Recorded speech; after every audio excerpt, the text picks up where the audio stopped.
I remember reading about 2016, when an unusually dry autumn pushed mountain lions closer than ever to the edges of Boulder, Colorado. The drought forced them to hunt near residential areas. It's a chilling reminder that even familiar places can hold hidden dangers. It was October 7th, 2016, and Wildwood Heights, an affluent neighborhood, was still dark and quiet. This upscale area had been built just 5 years earlier, right on the edge of the Rocky Mountain foothills. Winding streets were lined with modern homes that backed onto open space, corridors for wildlife.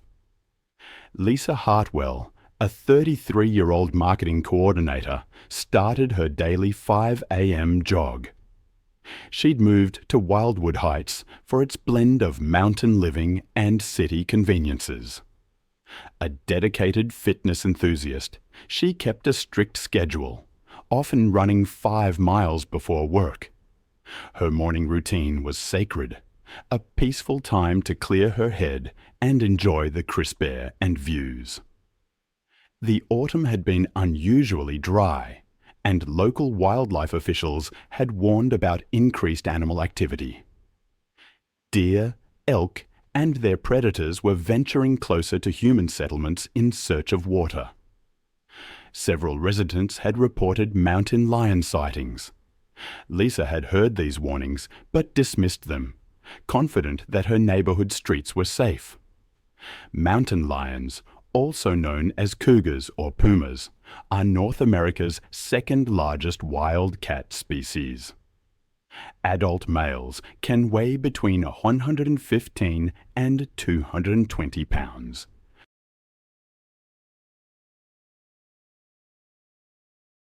The mountain lion had abandoned his kill when the search teams approached, retreating further into the drainage network. Lisa had died from massive trauma to her neck and spine. The investigation revealed that she had inadvertently interrupted the mountain lion's hunt. The mountain lion was tracked and euthanized the following day in the foothills above the neighborhood. Then there was August 19th, 2017, when Felicity Grant arrived at Boulder County Open Space in Colorado. This vast wilderness area is known for its rugged terrain and diverse wildlife. The mountainous region stretches across thousands of acres of dense forest and winding trails, attracting outdoor enthusiasts. But these areas also serve as prime habitat for mountain lions and other dangerous predators. Felicity Grant, a 39-year-old fitness influencer from Denver with over 5,000 social media followers, had planned what she called her ultimate wilderness transformation experience. Known for her entitled attitude and belief that her athletic superiority made her exempt from rules, she had already caused multiple confrontations at the park entrance. Her demanding personality became evident when she berated the teenage park attendant for suggesting she read safety guidelines, claiming someone of her fitness level didn't need advice from minimum wage employees. Park Ranger Tom Bradley had attempted to brief Felicity on recent mountain lion activity during her permit application process.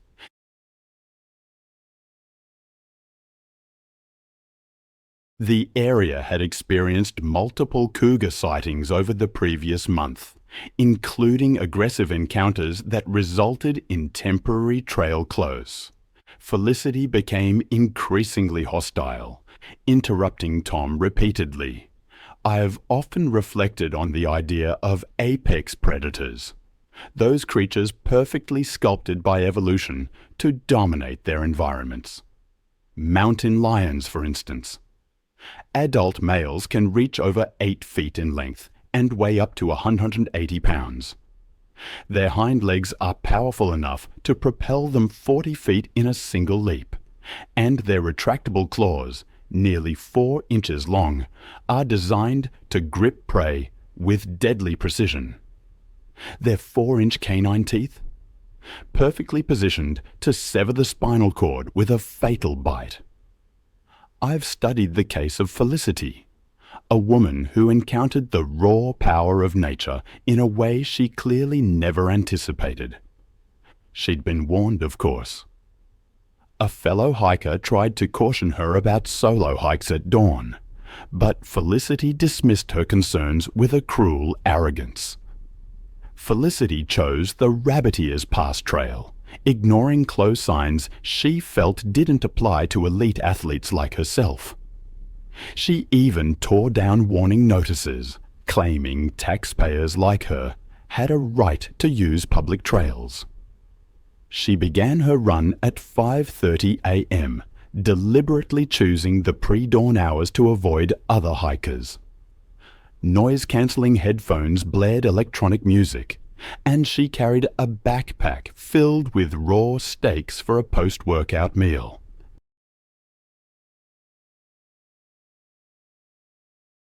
The combination of her erratic movements, heavy breathing, and the scent of fresh meat created the perfect storm to attract a mountain lion. A 40-pound male mountain lion, already hunting in the area, detected the scent of fresh meat from over a mile away. He began tracking her through the forest.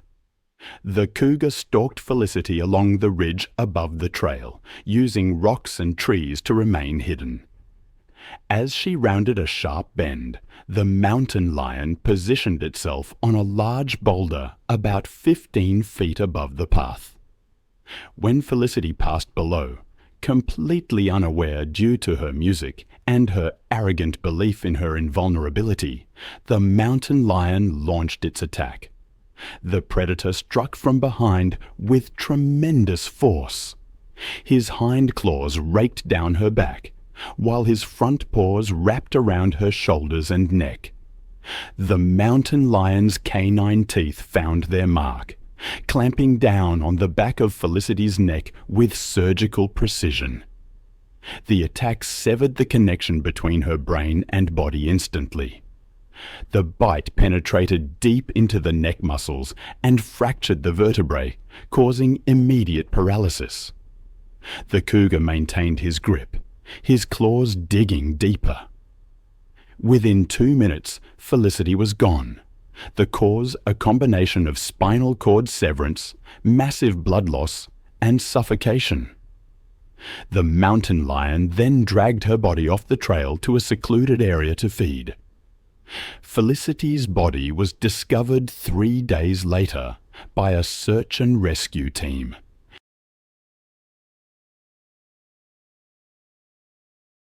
This brief hesitation gave Jennifer false confidence to slip the lead around his neck and guide him toward the isolation room. Once inside, Jennifer closed the door and removed Diesel's lead, believing freedom of movement would help him relax. The room was small, 8 by 10 feet, with concrete walls and no furniture except a metal folding chair. It was designed for safety, but also meant there was nowhere to run. For several minutes, Diesel stood rigid in the center, his eyes never leaving Jennifer's face. She sat in the chair and began talking to him, her voice gentle and encouraging, completely unaware she was being evaluated by a predator. The attack came when Jennifer stood and took a step toward Diesel, her hand extended in what she intended as a peaceful gesture. To Diesel, the movement represented a threat requiring immediate action. His 75 pounds launched across the room with explosive force, his jaws targeting Jennifer's throat with precision. Jennifer's scream was cut short as Diesel's teeth sank deep into her neck, crushing her windpipe and severing major blood vessels in a single bite. His jaws locked onto their target with mechanical efficiency. Jennifer's hands clawed desperately at the dog's head, but Diesel had been bred for combat. His grip unbreakable once engaged. The dog's powerful neck muscles allowed him to shake violently, tearing through tissue and bone while maintaining his hold.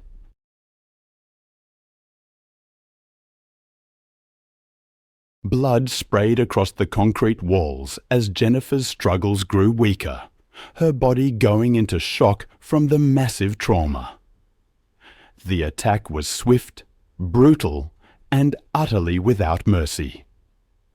Other volunteers heard Jennifer's initial scream and rushed toward the isolation room, but the heavy door was locked from the inside. By the time they could locate the key and safely enter, Jennifer lay motionless on the concrete floor, her life ebbing away in the pool of blood. Diesel stood over her body, his muzzle stained red, his eyes still burning with the same aggressive intensity that had marked him for euthanization. Paramedics arrived within minutes, but Jennifer's injuries were beyond medical intervention. She was pronounced dead at the scene. Her dream of becoming a veterinarian ended by the very type of animal she hoped to save. Diesel was immediately sedated and euthanized, his death as swift and clinical as the attack that preceded it. The investigation that followed was thorough but predictable.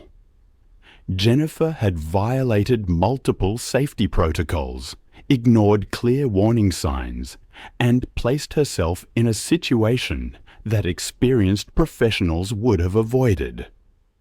The shelter implemented new security measures, including electronic locks on isolation rooms and mandatory buddy systems for all volunteer activities. Jennifer's death became a cautionary tale in veterinary schools across the country.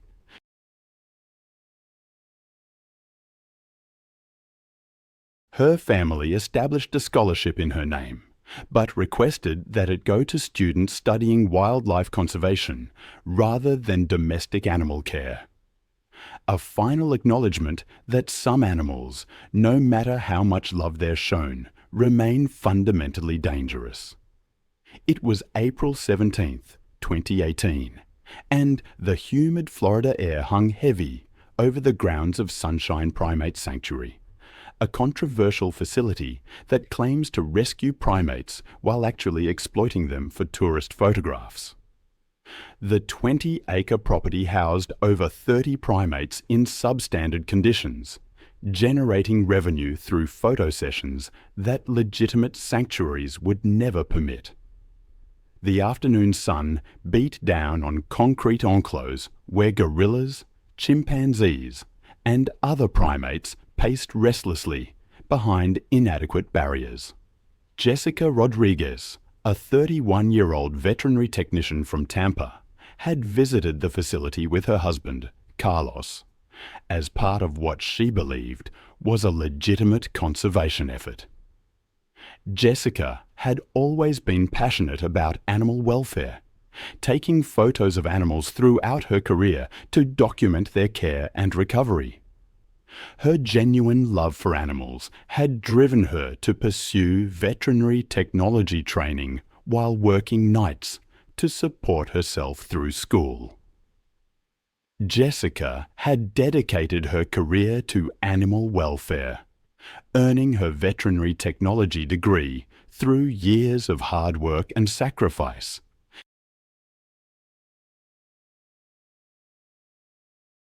Her passion for primate conservation had led her to volunteer at legitimate sanctuaries and support organizations working to protect great apes in the wild. Jessica genuinely believed that her visit to Sunshine Primate Sanctuary would help promote conservation efforts through the photo she planned to take. That afternoon, Jessica was participating in what the facility marketed as an educational encounter with King, a 350-pound silverback gorilla who had been acquired from a defunct research facility.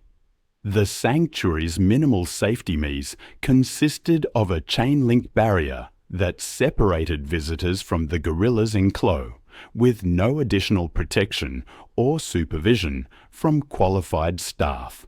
Silverback gorillas are among the most powerful primates on Earth, with adult males weighing up to 400 pounds and possessing the strength of 10 grown men. These magnificent animals are highly intelligent and emotionally complex, but they're also territorial and can become extremely aggressive when they perceive threats to their domain. The moment Jessica's hand passed through the barrier, everything changed. A 350-pound silverback grabbed her arm, and in that instant, a well-intentioned act became a tragedy. I can only imagine the shock and pain as King's grip tightened, a bone-crushing force against her. Gorillas are incredibly powerful animals. They communicate through complex body language and vocalizations. But they can shift from calm to violent behavior in seconds.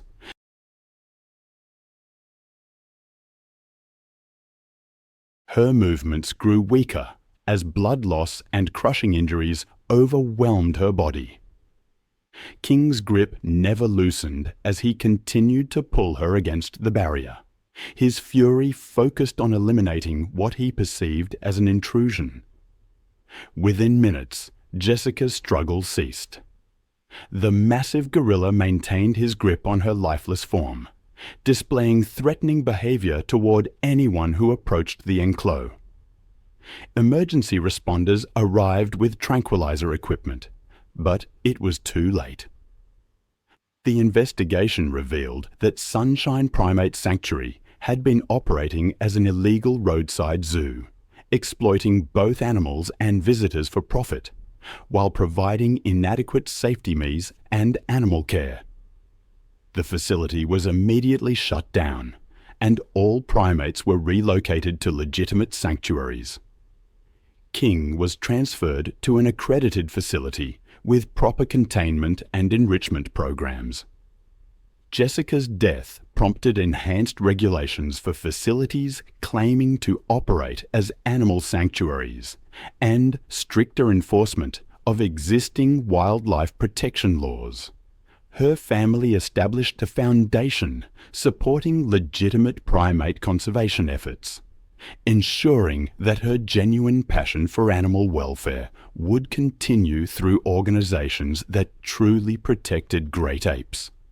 It was March 18, 2017, and the upscale Asheville, North Carolina neighborhood of Mountain View Estates was experiencing the first warm evening of spring.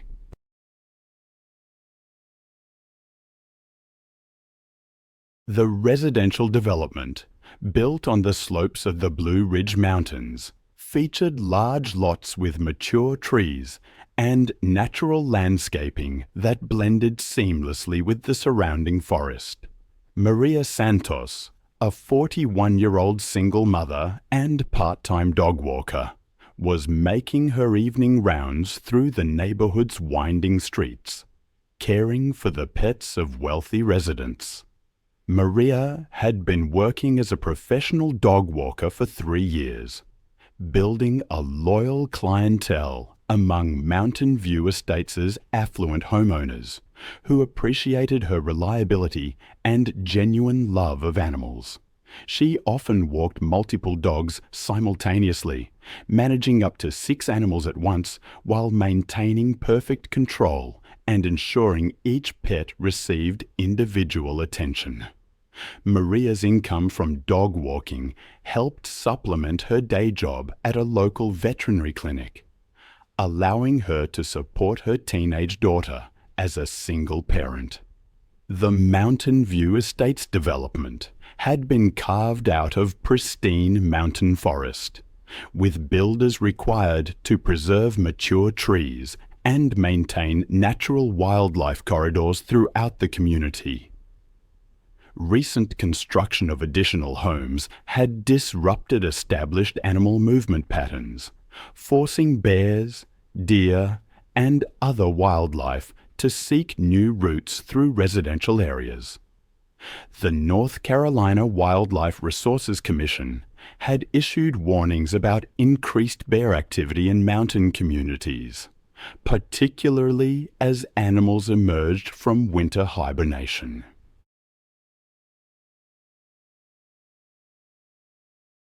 Maria was aware of the wildlife warnings, but had never encountered any dangerous animals during her 3 years of walking dogs in the neighborhood.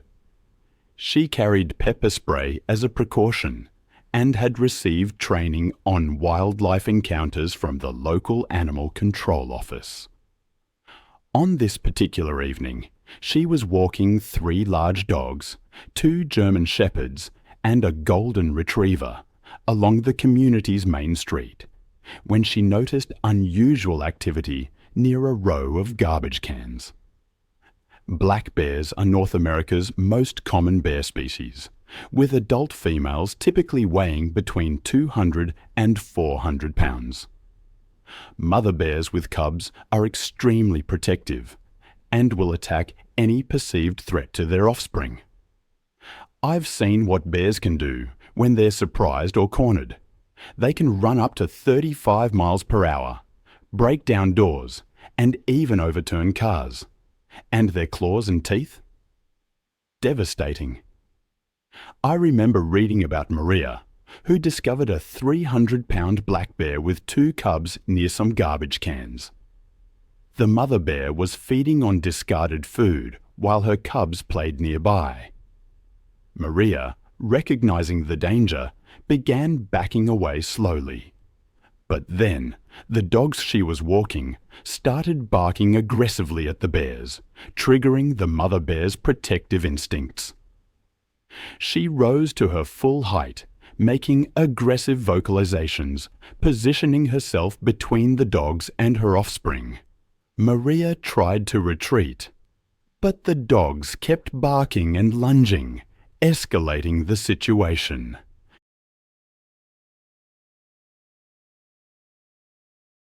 The bear charged, covering 30 yards in seconds. Maria, entangled in the leashes, fell onto the asphalt. The dogs scattered, leaving her vulnerable as the enraged bear approached. The bear's paws struck Maria's back and shoulders, driving her face into the pavement. Then, her jaws clamped down on Maria's head and neck. The bear's claws raked across Maria's torso and limbs, opening deep gashes. It was a brutal attack, driven by maternal instincts. Residents heard the commotion and called 911, trying to scare the bear away. Eventually, the mother bear retreated with her cubs. Paramedics arrived, but Maria had already died from massive head and neck trauma. The investigation revealed that improperly secured garbage had attracted the bears, creating the conditions for the fatal encounter. Wildlife officials relocated the bear family to a remote mountain area. Maria's death led to changes in waste management protocols, including bear-proof garbage containers and an early warning system for wildlife sightings.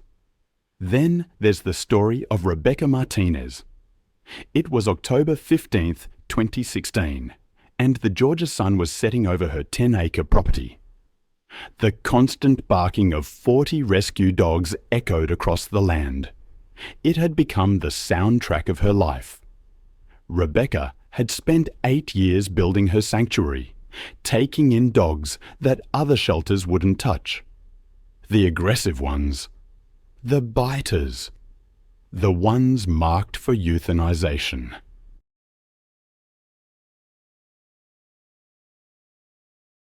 Her recent divorce had left her financially strained and emotionally isolated, with only her dogs for company. Her neighbors had grown used to the noise, though some whispered about the woman who seemed to care more about dangerous animals than her own safety. She rarely left the property, moving between encloses with hands scarred from countless bites. Friends noticed the changes in her. She'd grown thinner, more withdrawn, speaking more about her dogs than anything else. Her ex-husband had tried to warn her about the dangers, but she dismissed his concerns. The local veterinarian had even stopped making house calls after one of the dogs had lunged at him through a fence gap. The main enclos housed her three largest rescues: Rex, a 90-pound pit bull mix with a history of severe abuse; Titan, an 85-pound Rottweiler cross; and Scar, a 75-pound mixed breed. Rebecca didn't realize that these three had been forming an alliance, establishing a hierarchy that put them at odds with anyone who came between them. The warning signs had been there. The three dogs had begun sleeping closer together, sharing food bowls, and displaying coordinated territorial behavior. They'd started following Rebecca's movements more intently during feeding times, their body language shifting from grateful anticipations to something more predatory. But Rebecca, exhausted from managing 40 animals alone, and emotionally invested in seeing progress.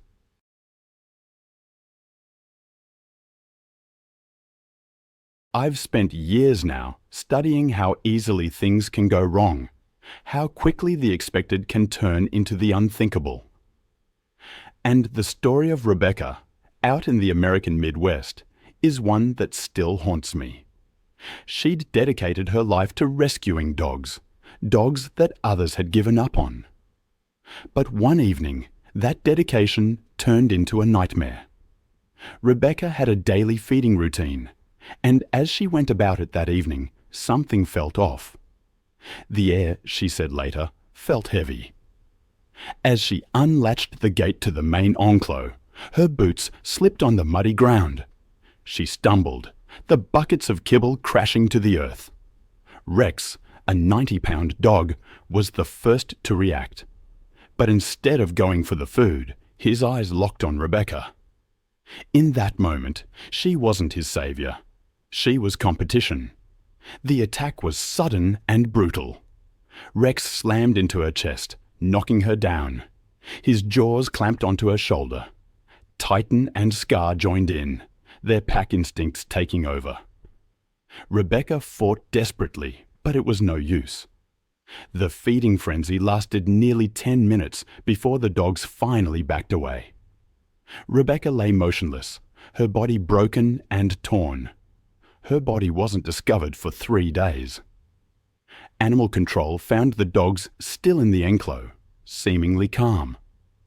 Rex, Titan, and Scar were euthanized, along with 12 other dogs deemed too dangerous. Rebecca's death led to new regulations for animal rescues, but for those who knew her, it was too late. Then there's the story of Camille Morel.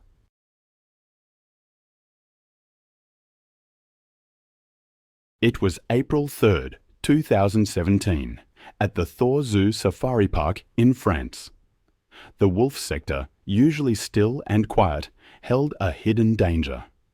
Camille, a fitness instructor, was spending the weekend there, seeking tranquility. She'd stayed before, enjoying the animal sounds instead of traffic. She booked a chalet and planned to keep up her running routine.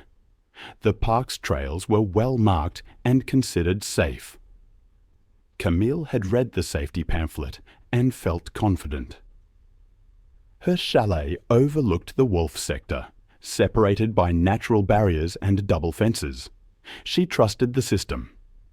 That morning, Camille set out for a quick 2-mile jog, just like at home. The zoo's landscape was a mix of natural calm and controlled wilderness. At dawn, the service road and inner track looked almost identical, a known issue in drive-through parks.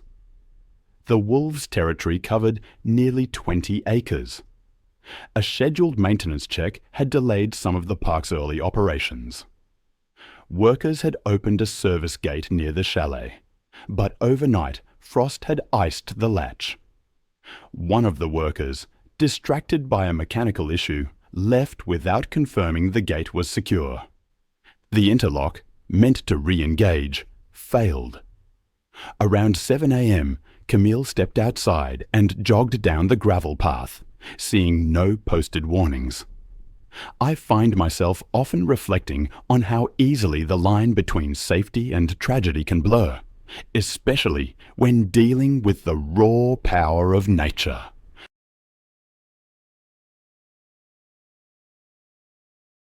Consider the case of Camille, a jogger who unknowingly crossed into a wolf enclosure. She likely thought she was on a safe, familiar route, never suspecting the danger that lurked just beyond the trees. She'd been jogging on what she thought was a trail looping back toward the perimeter. By 7:20 a.m., she was nearly half a mile in, the road dipping slightly, with pine trunks and open brush on either side. Unbeknownst to her, she had crossed into the wolf enclosure. The wolves, fed the evening before, were restless after a cold night. 3 of them, the dominant male and 2 others, were near the northern edge, stirred by the scent of human movement. From the observation tower, a zookeeper spotted the lone jogger and radioed for confirmation that the route was clear. Seconds later, the horrifying realization dawned. She was inside the enclosure. He shouted into the radio for a patrol, but before anyone could answer, the calm was shattered. The wolves emerged from the trees, low to the ground, tails stiff, heads aligned. Camille slowed, confused, thinking the barrier must be nearby. But when they began advancing in a slow, deliberate arc, she froze. She turned, saw the empty stretch of gravel behind her, and started jogging back, faster now. The wolves matched her pace, then accelerated. She broke into a sprint. The zookeeper watched as Camille glanced back once at the wolves. Near a drainage trench, her foot caught on the uneven gravel, and she fell forward, hitting hard.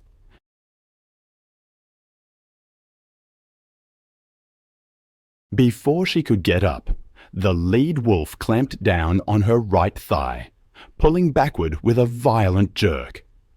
Another wolf lunged at her shoulder. Her scream echoed across the enclosure. The zookeeper sounded the alarm and radioed the rangers.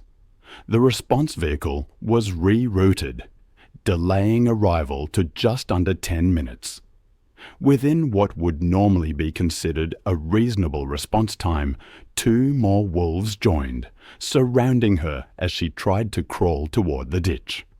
The lead wolf released and regripped higher, its teeth sinking into her hip. She struck out with her hands, scraping the gravel, trying to push herself forward.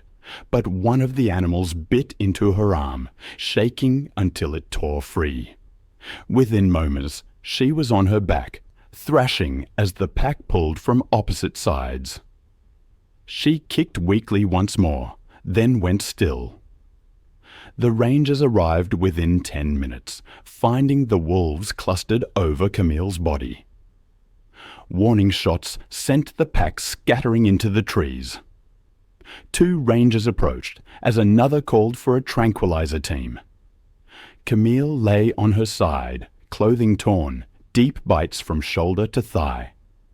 One ranger checked for a pulse and found none. They covered her with a thermal blanket and secured the area until all 5 wolves were sedated. An autopsy confirmed death by exsanguination, massive blood loss due to multiple deep lacerations, and crushing trauma to the limbs.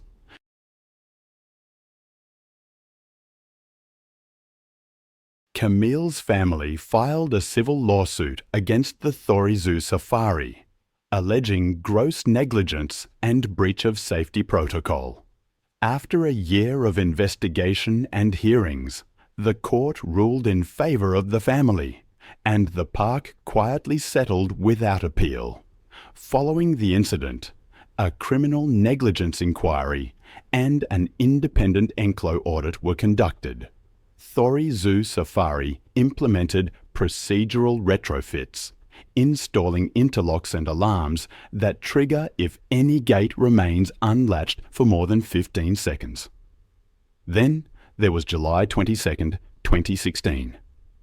The scorching Oklahoma sun beat down on the dusty grounds of Wild Art Big Hat Sanctuary, a privately owned facility nestled among rolling hills 30 miles outside Tulsa.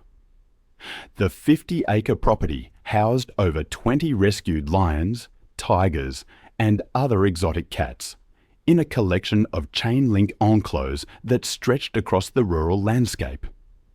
The afternoon air shimmered with heat, while the distant sounds of roaring and pacing echoed from various habitats as the cats sought shade from the oppressive summer temperatures. Ashley Martinez, a 23-year-old college student from Dallas, had discovered the sanctuary through social media, while road tripping with her boyfriend Jake through Oklahoma's quirky roadside attractions. Ashley was constantly seeking unique photo opportunities for her personal memories, having grown up taking pictures at every family vacation and special event.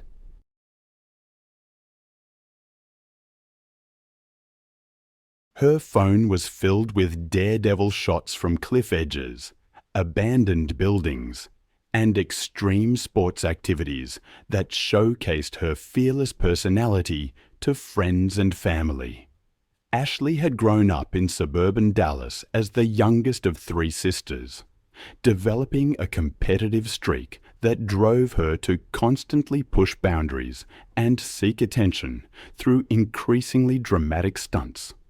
Her psychology major at Texas Tech University had given her confidence in reading people and situations, but her academic knowledge didn't extend to understanding animal behavior. That afternoon, Ashley and Jacob paid the sanctuary's fee for a close encounter experience that promised visitors the chance to observe big cats during feeding demonstrations and educational presentations. The facility operated in a legal grey area, offering interactions that legitimate zoos and accredited sanctuaries would never permit. African lions are apex predators that retain all their wild instincts, regardless of human contact or hand-rearing. Adult males can weigh up to 420 lb and possess incredible strength, speed, and territorial behaviors that make them extremely dangerous in captivity. Lions are social animals with complex hierarchies, but they view humans as either threats to be eliminated or prey to be consumed. Their powerful jaws can deliver bite forces exceeding 650 lbs per square inch, while their razor-sharp claws can inflict fatal wounds with a swipe. I've seen nature turn in an instant.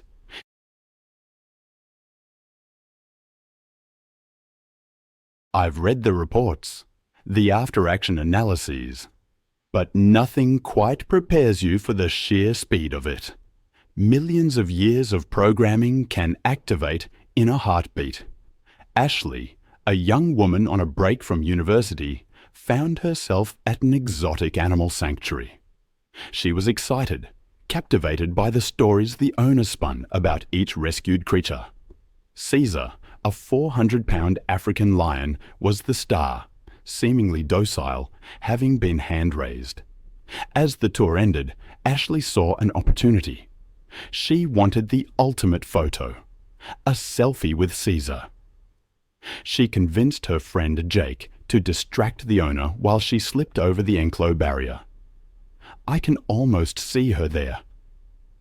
The lion was resting about 10 feet away, his golden eyes watching her, but showing no outward aggression. She crouched down, phone in hand, ready to capture the moment. But as she moved closer, Caesar's demeanor shifted subtly. His ears flattened, his tail twitched faster. Then, with explosive suddenness, he attacked. It was pure instinct. Ashley's phone flew from her hand as the lion's paws struck her chest, driving her backward. His claws tore into her torso and shoulders. His jaws clamped down on her neck, teeth puncturing through muscle and vertebrae. Caesar's territorial instincts took over completely. He continued his brutal assault, claws raking, bite crushing. Ashley's movements weakened as blood loss and spinal trauma overwhelmed her. Jake's screams brought the owner running, but it was too late.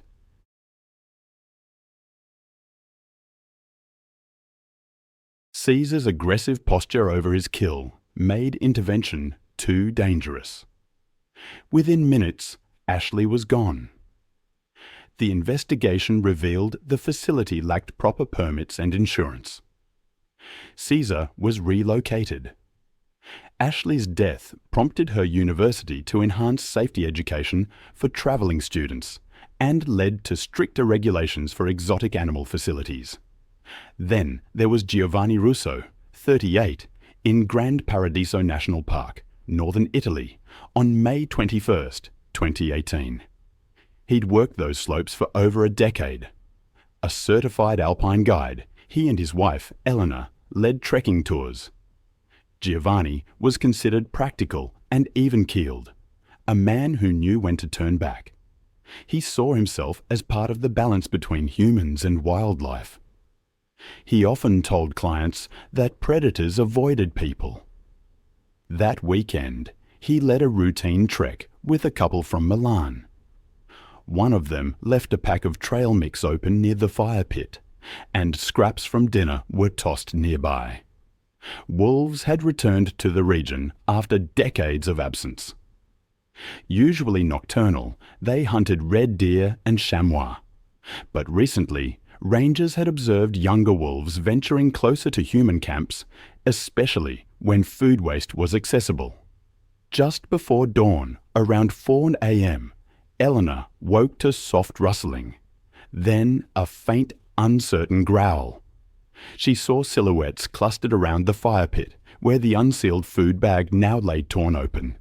She whispered for Giovanni. He grabbed his flashlight and stepped outside alone, walking toward the food zone.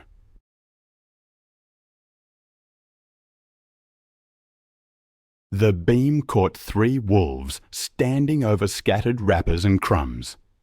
He shouted and waved his light, but they didn't scatter.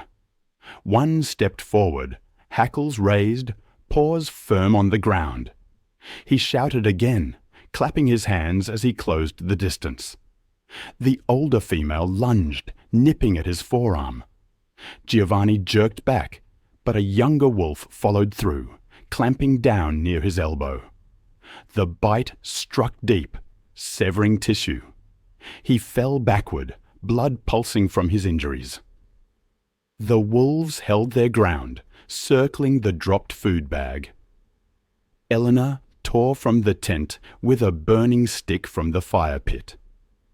I've spent years poring over accounts of human encounters with wild animals, and some stories, despite their tragic outcomes, offer chilling insights into the raw power of nature.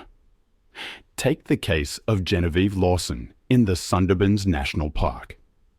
She was a 42-year-old real estate agent from London, determined to get the perfect photograph, no matter the risk. What unfolded that day serves as a stark reminder of the respect we owe to the wild. It was July 15th, 2016, when the Lawson family arrived at the remote Sundarbans National Park in West Bengal, India. Before them stretched the vast mangrove delta, a maze of tidal channels and dense vegetation where the Ganges River meets the Bay of Bengal. Ancient mangrove trees rose from the brackish water, their aerial roots creating an impenetrable network.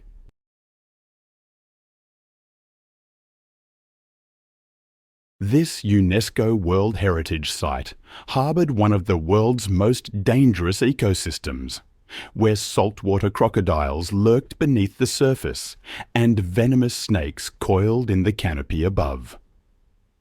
Genevieve, known for her demanding personality and unwillingness to accept limitations, had booked the most expensive boat tour package available.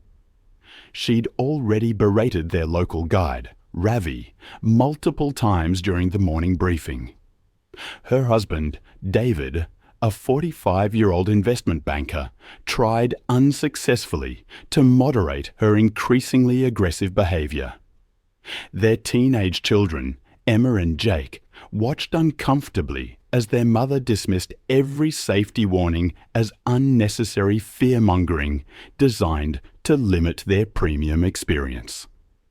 Ravi, despite his 15 years of guiding experience in those treacherous waters, found himself intimidated by Genevieve's constant threats of negative reviews and demands for closer wildlife encounters. The motorboat had been equipped with safety barriers specifically to keep tourists safe from the apex predators that ruled this ancient domain. But Genevieve viewed these precautions as obstacles preventing her from capturing the authentic jungle photographs she so desperately wanted. The Sundarbans mangroves serve as the exclusive hunting ground for the world's largest population of Bengal tigers, apex predators that have adapted uniquely to this aquatic environment.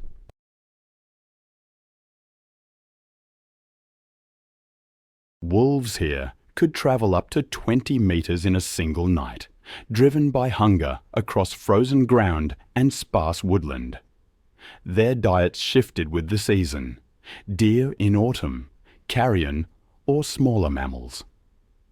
In the hard months of winter, when deep cold set in and prey vanished beneath ice or snow, instinct sometimes blurred into desperation. A human scent, faint and unfamiliar, might still trigger the same ancient reflex to follow, test, and close the distance. Locals warned of animals following sled trails at dusk. Nikolai heard the same warnings at the station that morning, but didn't take them seriously. He had checked his flare gun, but left his rifle behind, citing its weight. By noon, the weather had shifted fast, gusting snow and dropping visibility. His supervisor made several radio attempts that went unanswered, assuming battery failure from the cold. When evening came and Nikolai still hadn't returned, Yevgen, a neighboring ranger and longtime friend, prepared to follow his route before dark. Evgeny rode out around 5 p.m. with a flashlight mounted on his snowmobile and a sidearm holstered under his coat. Tracks were faint but visible, a single snowmobile line winding north, then stopping abruptly about 800 meters from the ridge. There, the engine was half buried in snow, its headlights still faintly glowing.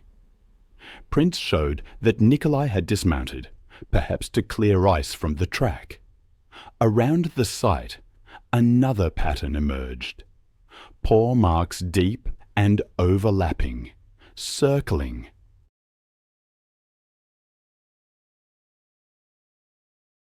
The snow bore drag lines, evidence of pacing. Then the circle tightened.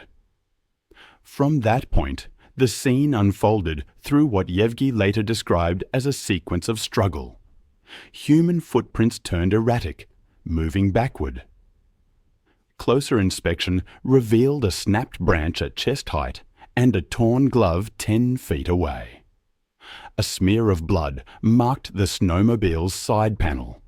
30 feet beyond, the snow showed clear impressions of multiple bodies pressing down, wolves and man. The wolves had likely approached silently using the cover of snowfall and wind. Initial bites were to the legs, pulling him down. Blood spray against nearby birch bark indicated arterial injury within seconds. As the attack progressed, the evidence suggested coordinated movement. Bite patterns indicated coordinated restraint from multiple angles. His jacket was shredded along the spine, showing where one animal had clamped onto his back, while another tore at the neck. Boot prints ended mid-stride, replaced by drag marks. Ivani followed them cautiously, revolver drawn.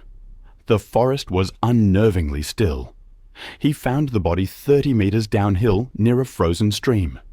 The snow around it was flattened and red. The wolves had likely fed briefly before retreating. Later investigations showed that the surrounding prints showed at least 4 individuals, 2 larger adults, 2 smaller juveniles. Ivani radioed the base immediately.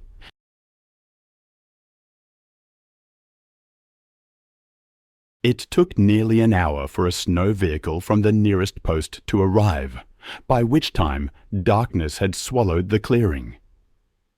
The men lifted the body onto a tarp, careful not to disturb the bite patterns for analysis. The stench of blood lingered even in the cold. The pack didn't return, but distant howls echoed as the rescuers secured the area. Nikolai's remains were taken to Dalna for examination.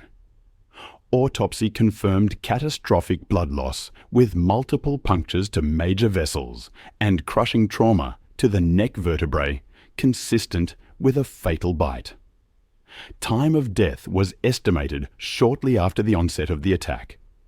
The official report listed predatory behavior exacerbated by winter scarcity.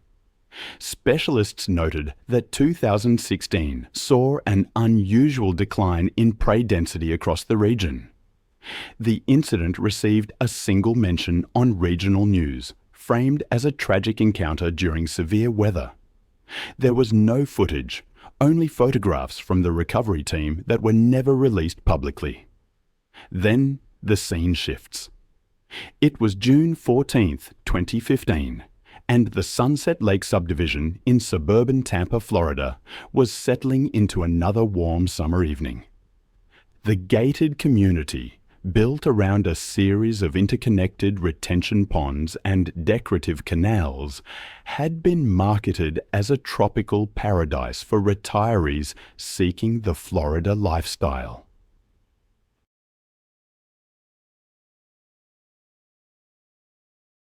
Walter Walt Kowalski, a 67-year-old retired plumber from Ohio, was enjoying his 5th year in the Sunshine State from the comfort of his backyard patio, which overlooked one of the community's scenic waterways. Walt had moved. Alligators have remained virtually unchanged for over 200 million years. It's a chilling thought, really, to consider a creature so perfectly adapted as an ambush hunter, lurking in the waters for millennia. I've often wondered what it must be like to possess such ancient, primal instincts. Walt, a retired plumber from Ohio, had moved to Florida, seeking the promise of year-round golf and fishing. He bought a modest ranch home with water access, a private dock where he could fish and feed the ducks. His routine involved sitting on his patio with a cold beer, watching the sunset reflect off the water, while tossing breadcrumbs to the waterfowl. The Sunset Lakes community, where Walt lived, was built on reclaimed wetlands. Developers had created retention ponds and canals to manage stormwater, which also served as attractive water features. These waterways were connected to natural creek systems that flowed into Tampa Bay, allowing wildlife to move freely between developed and undeveloped areas. Recent heavy rains had raised water levels, bringing increased wildlife activity to residential areas. Walt had noticed more alligators in the community's waters, but he, like most Florida residents, had learned to coexist with the reptiles.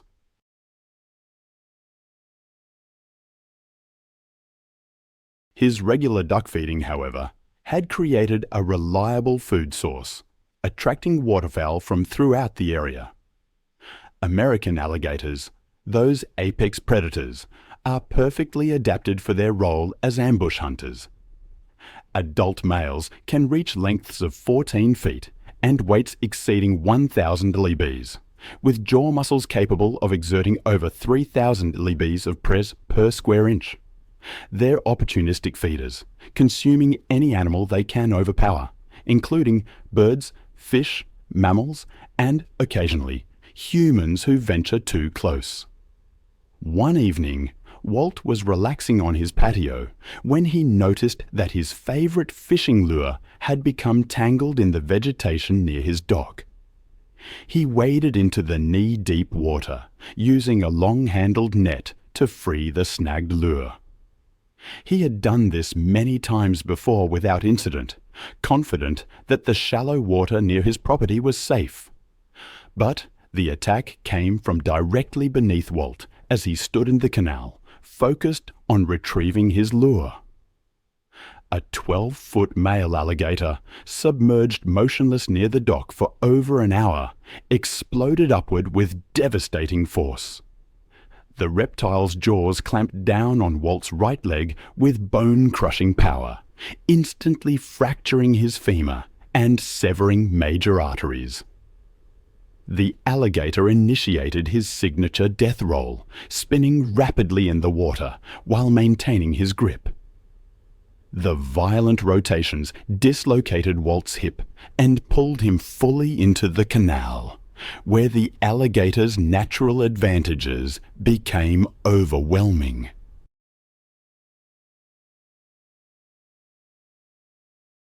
The 12-foot alligator dragged Walt toward the deeper center of the canal, where its superior swimming ability and underwater endurance made escape impossible.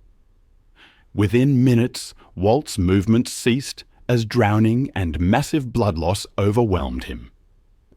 Emergency responders arrived within 10 minutes of the call, but the alligator had already retreated to the deeper water with Walt's body.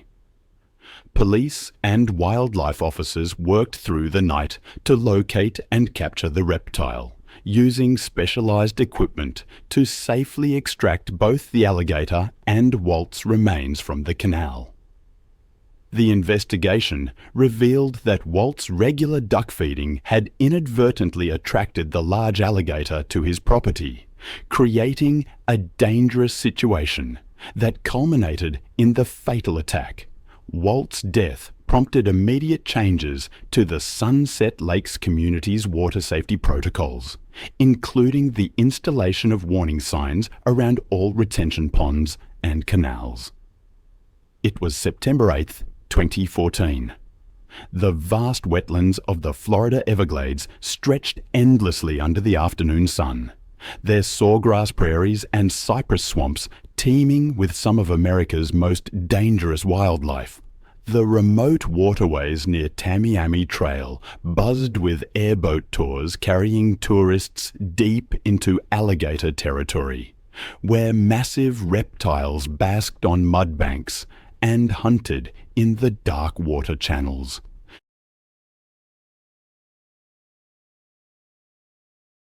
Michael Chen, a 35-year-old software engineer from Seattle, was experiencing his first visit to Florida as part of a cross-country road trip.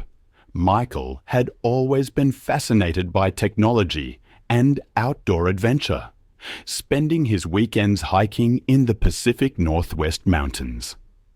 His engineering background had given him confidence in analyzing risks and solving problems. But his experience with dangerous wildlife was limited to black bears and mountain lions, which could be avoided through proper precautions. Michael had grown up in urban Seattle, developing his love of nature through weekend camping trips with his father and uncle. His methodical approach to problem solving had made him successful in his career, but it had also given him perhaps too much confidence in his ability to assess and manage dangerous situations. He enjoyed taking photos of his travels to share with his family and friends back home.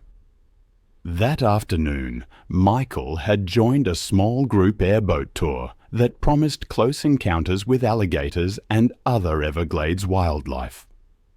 The tour guide, a weathered Floridian with decades of swamp experience, had repeatedly warned passengers to remain seated and keep their hands inside the boat at all times.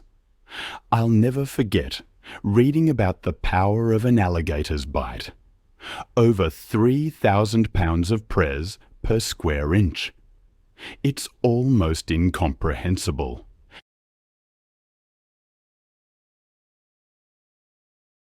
Michael's scream of shock and pain echoed across the swamp as the reptile's momentum pulled him over the side of the airboat and into the murky water. The tour guide and other passengers desperately grabbed at Michael's legs, trying to pull him back into the boat. But the alligator maintained its grip.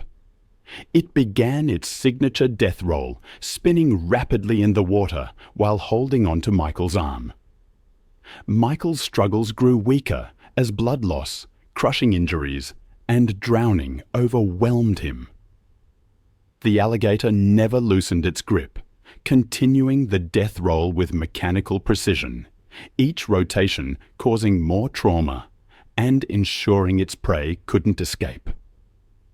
Within minutes, Michael's movement ceased. The alligator's brutal assault had been fatal. The massive reptile dragged his body into deeper water, where it disappeared beneath the surface with its kill. Emergency responders arrived within the hour, but Michael's body wasn't recovered until the following day, when wildlife officials located the alligator and retrieved the remains.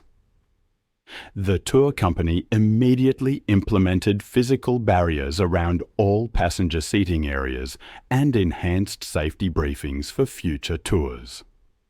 Michael's death prompted his family to advocate for stricter safety regulations in the wildlife tourism industry. The incident highlighted the deadly consequences of ignoring safety warnings around apex predators and became a cautionary tale about the dangers of prioritizing photography over personal safety.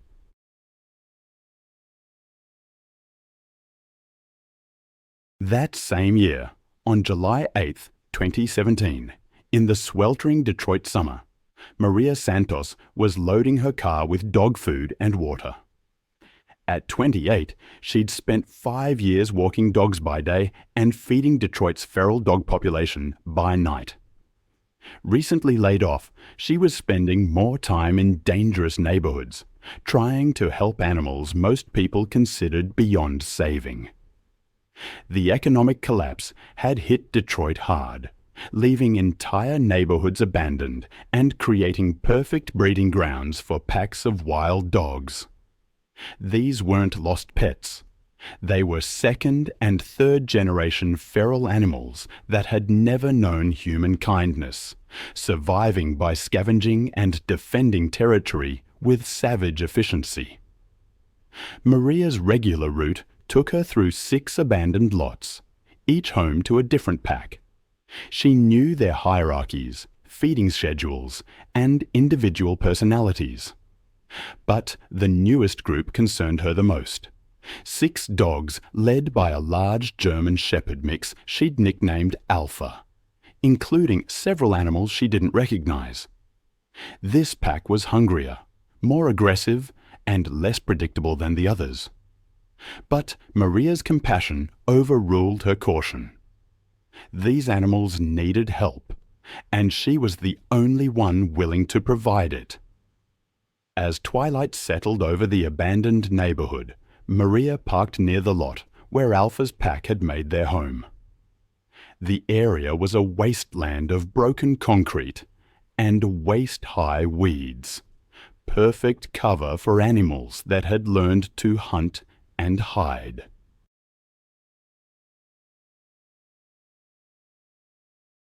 Maria had been feeding this pack for 3 weeks, always maintaining a safe distance. But tonight felt different.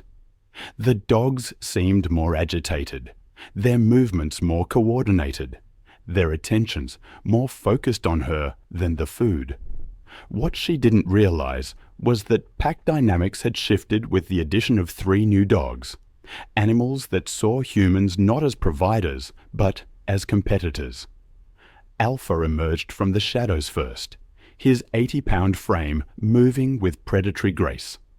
Behind him came the others, a scarred pit bull mix, 2 smaller dogs, and 3 newcomers whose breeds were impossible to determine. Their eyes reflected the dim streetlight like mirrors.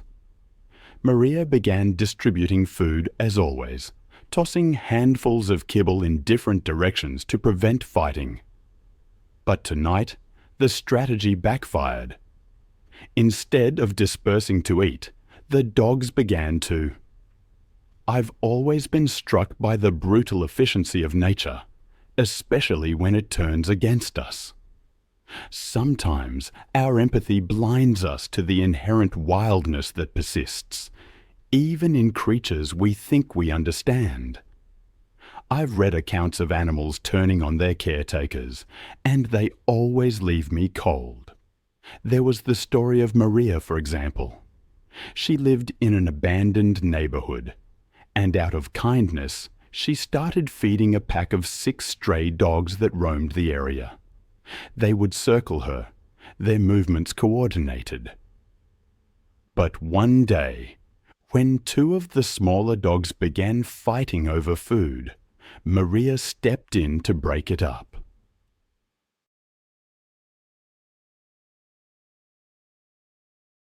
That was her fatal mistake. Her movement triggered Alpha's pack instincts. Suddenly, she wasn't the provider. She was competition. The 80-pound dog launched himself at her, jaws clamping down on her left arm. The other dogs joined in, their pack mentality overwhelming any memory of Maria's kindness. They dragged her deeper into the lot. It was a coordinated attack that spoke to generations of predatory instincts, refined by years of urban survival. These weren't pets gone bad. They were wild animals who had learned to see humans as threats or prey. Maria's screams went unanswered. It took 3 days to capture the dogs. They were euthanized, their wild nature making rehabilitation impossible. Then there's the case of Kendra Sullivan, a wildlife photographer who arrived at the Namba Island Chimpanzee Sanctuary in Uganda on September 8, 2015. The sanctuary was a refuge for orphaned and rescued chimpanzees. Kendra, known for her fearless approach, had been commissioned to document the rehabilitation work. She believed her experience with domestic animals gave her an innate understanding of animal behavior. Despite warnings from the sanctuary's director and caretakers about the unpredictable nature of these powerful animals, Kendra dismissed their concerns. The sanctuary housed 49 rescued chimpanzees, many traumatized by poaching. Despite rehabilitation, these animals retained their wild instincts, making them dangerous without proper barriers.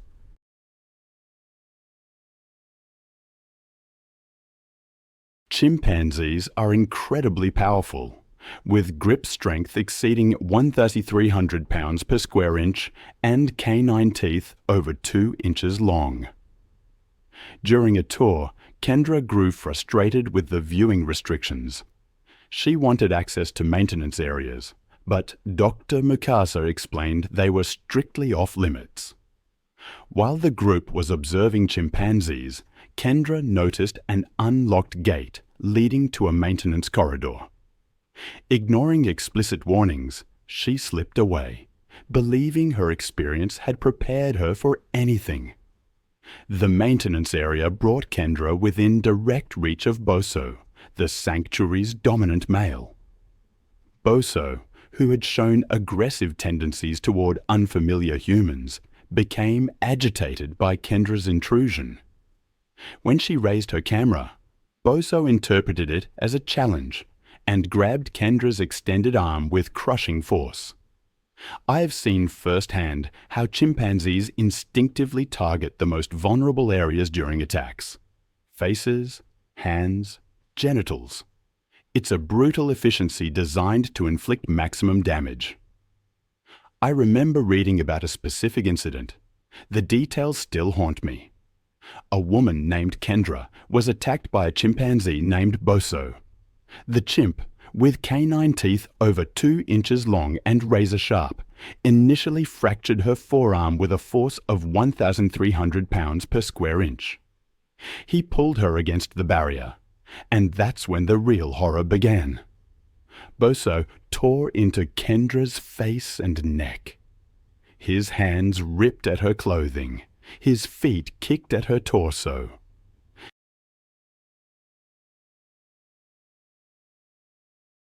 For nearly 2 minutes, this relentless assault continued. His jaws crushed her facial bones, tearing away skin and muscle. Major blood vessels in her neck were severed, causing massive bleeding. Her attempts to defend herself were futile against the chimpanzee's overwhelming strength.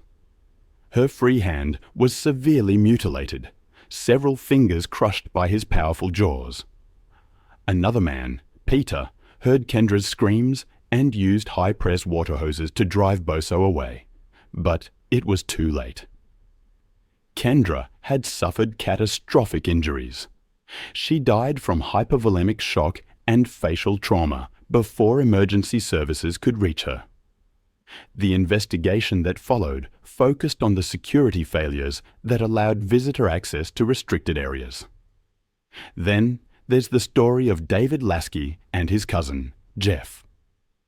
It was February 9th, 2014, near Langer, Saskatchewan. The morning light filtered through the boreal forest as they set out on what they thought was a routine trip. David, a part-time wildlife photographer, and Jeff often went together to retrieve SD cards from trail cams. They knew the woods well. They'd grown up hunting and fishing there. That weekend, after a light snowfall, David wanted to check a set of cameras near Waskew Lake. They'd heard distant howls before, but never close. David believed wolves avoided humans by instinct. They planned a simple 2-hour snowmobile ride, a short hike to the cameras, and back before dusk.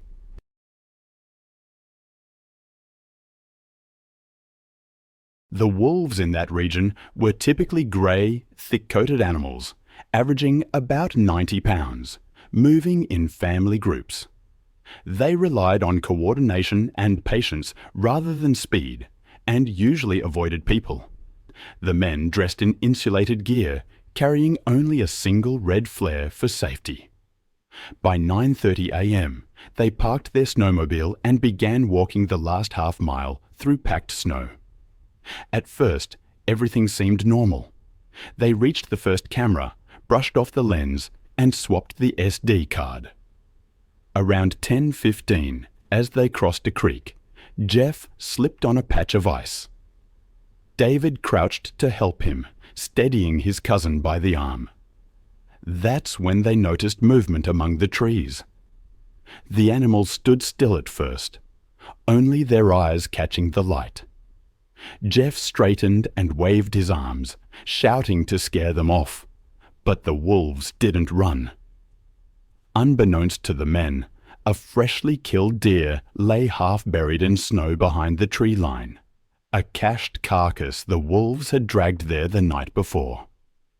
The pack was food-stressed, defending their cache rather than hunting. They began to fan out slowly, forming a loose semicircle. David tried to riz Jeff, saying they were just curious, that noise would drive them away. But even as he spoke, one of the wolves lowered its head and started advancing. The men began backing up the slope toward their snowmobile, moving quickly, but without turning. The wolves followed, quiet and steady. Then came the first lunge.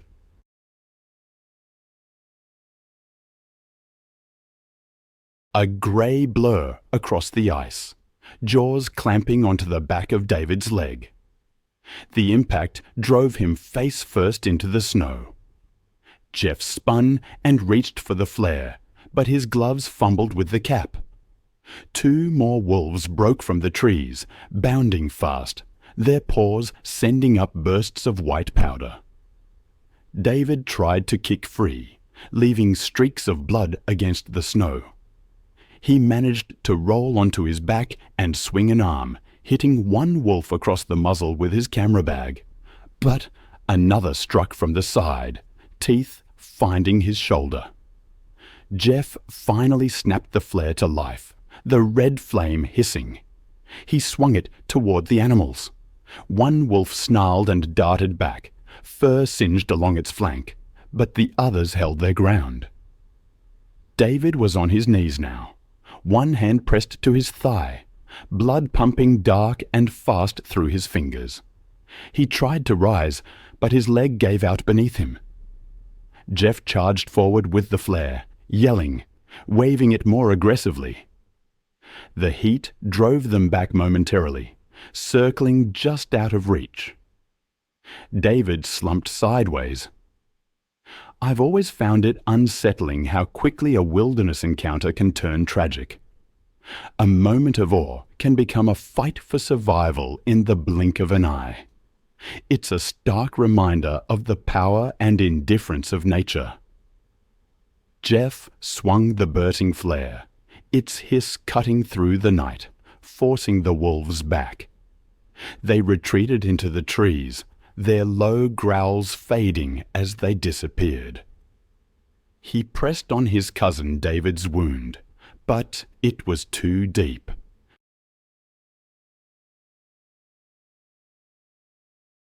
Within a minute, David's movement stopped altogether. Jeff pulled David's camera bag close, and with shaking hands, used his phone to call for help. The reception was faint, cutting in and out, but somehow a signal reached a nearby ranger station. Authorities arrived by snowmobile about 40 minutes later.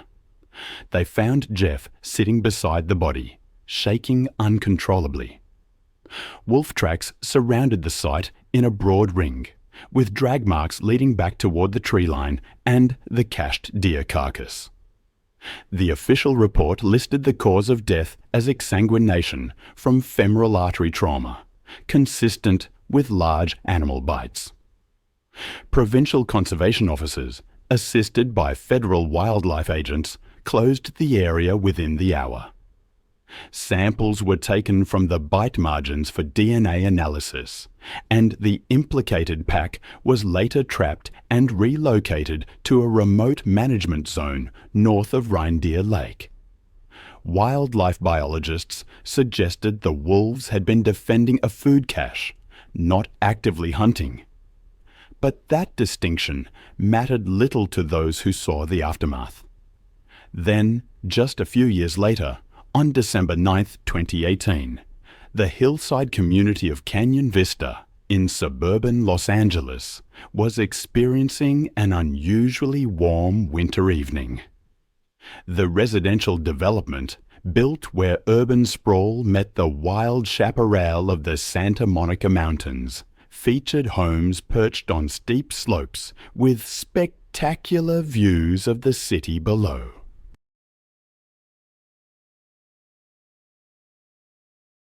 Kevin Chen, a 16-year-old high school junior and varsity basketball player, was running late after practice. He decided to take his usual shortcut through an undeveloped lot, rather than follow the longer route along the main road. Kevin was an honor student and star athlete, balancing academic excellence with athletic achievement, earning recognition as one of his school's most promising college prospects. He lived with his parents and younger sister in a modern home that backed up against the natural open space that made Canyon Vista such a desirable address. He often used the informal trails and vacant lots to move quickly between his home and school, a practice that had never caused any problems during his 4 years in the neighborhood. The Canyon Vista area had been experiencing increased wildlife activity following a series of devastating wildfires that had burned thousands of acres in the surrounding mountains. The fires had displaced numerous predators, forcing them to seek new territory and food sources in areas they had previously avoided. Local authorities had issued warnings about mountain lion sightings in residential areas, but most residents viewed these as routine precautions rather than serious threats. Kevin was aware of the wildlife warnings, but had never encountered any dangerous animals during his frequent use of the neighborhood's informal trail system.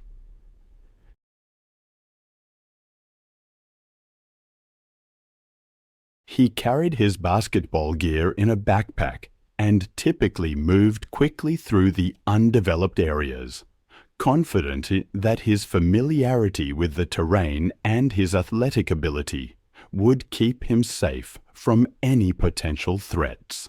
Mountain lions are solitary predators that require large territories to support their hunting needs, with adult males controlling ranges of up to 100 square miles. Juvenile males are particularly dangerous as they establish new territories, often displaying more aggressive behavior than experienced adults. These young cats are less skilled at hunting natural prey and may target easier victims, including domestic animals and, occasionally, humans. Mountain lions are capable of incredible stealth and can stalk prey for extended periods before launching surprise attacks from close range. As Kevin jogged through the overgrown vacant lot, he was unaware that an 80-pound juvenile male mountain lion had been using the area as a hunting ground for domestic cats and small dogs that wandered from nearby homes.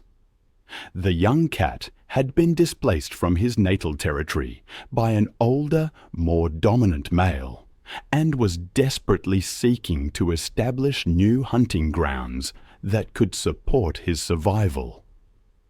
The mountain lion had been stalking Kevin for several hundred yards, moving silently through the dense brush while staying downwind to avoid detection.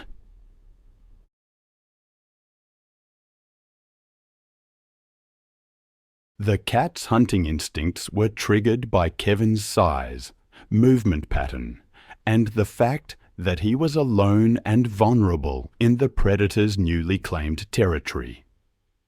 The attack came from behind as Kevin navigated through a particularly dense section of chaparral. The 80-pound mountain lion launched himself from the brush with explosive force, his powerful hind legs propelling him through the air to land squarely on Kevin's back.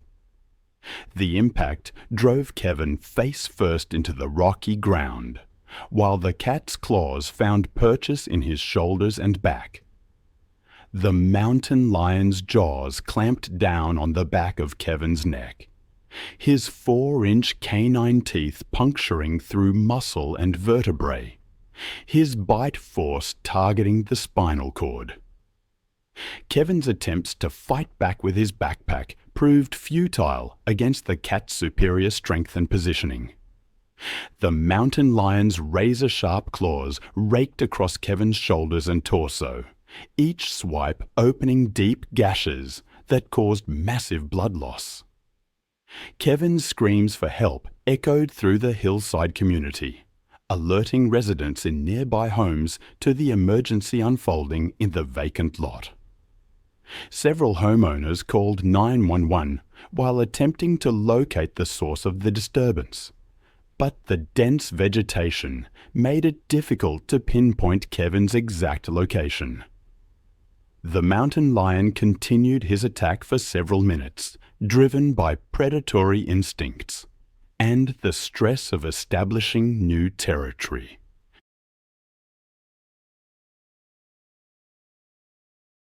Police and paramedics arrived within 10 minutes of the first 911 call, using Kevin's continued cries for help to locate him in the brush. I've always been drawn to the points where the wild brushes up against our constructed world. Sometimes the results are tragic. I recall a case from November 3, 2015. It began with such promise. A sprawling exotic ranch in East Texas, where wealthy clients paid handsomely for photo sessions with dangerous predators. This particular ranch, Ellaner Exotic Ranch, operated on 300 acres, a kind of shadow to legitimate wildlife conservation. They offered interactions that accredited zoos would never consider. On that day, Brandon Walsh, a 27-year-old personal trainer from Houston, arrived. He'd heard about the ranch through his clients and saw it as the ultimate test of his courage. He was passionate about fitness, always pushing his limits, and had saved for months to afford this experience. He'd built his business on helping others overcome their fears, and perhaps this success had bred a bit of overconfidence. Brandon paid the fee for a private session with Sasha, a 300-pound female Bengal tiger raised by hand from a cub. The ranch owner, an experienced former circus trainer, supervised, but emphasized the extreme dangers involved. Bengal tigers, magnificent but solitary, are among the world's most powerful predators. Their bite force can exceed 1,000 LEBs per square inch, and their claws can grow up to 4 inches long.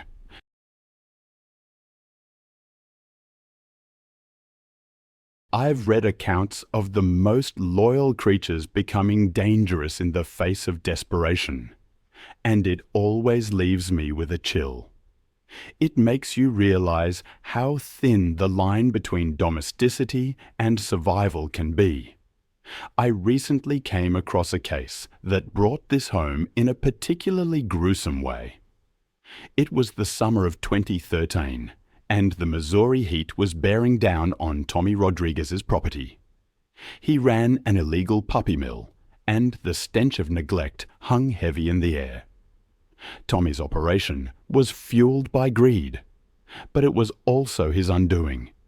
He cut corners, especially when it came to feeding his guard dogs. These weren't ordinary pets. They were massive, aggressive animals trained for security. But as Tommy's finances dwindled, so did their food supply. And hungry guard dogs, I've learned, are exponentially more dangerous. The dogs had been showing signs of increased aggression for weeks, fighting over food and ignoring Tommy's commands. But Tommy, distracted by his financial woes, failed to see the warning signs. He approached the area where he kept the guard dogs without taking proper precautions. He hadn't fed them in 3 days. They were no longer guard dogs protecting property. They were predators looking for their next meal. Brutus, a 125-pound Cane Corso, was the first to emerge, followed by the others, Titan, Rex, and Scar. Tommy never stood a chance. The attack was brutal and prolonged. The dogs, driven by hunger and instinct, tore into him.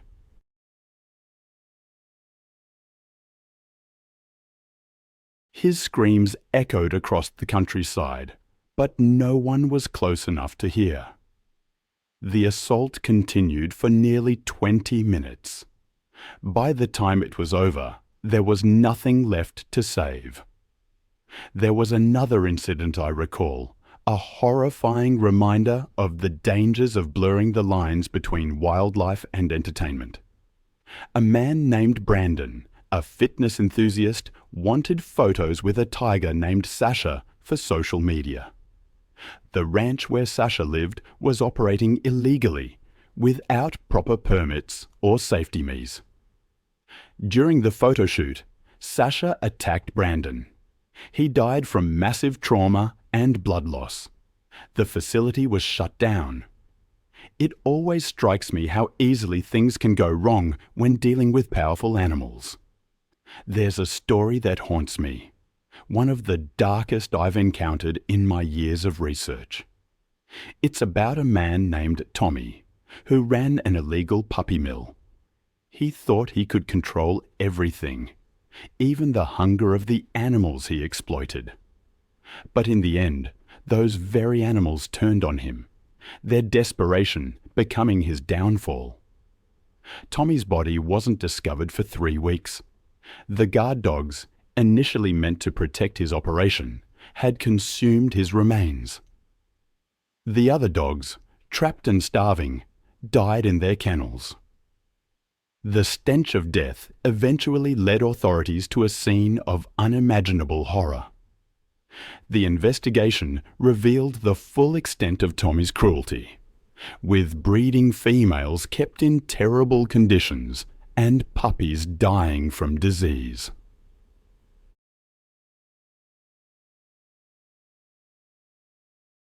The surviving dogs, deemed too aggressive and unhealthy, were euthanized. His death marked the end of a large puppy mill, but the cost extended far beyond his own life, a dark end for someone who thought he could control nature. Now, let me tell you about Roberto Mendiz.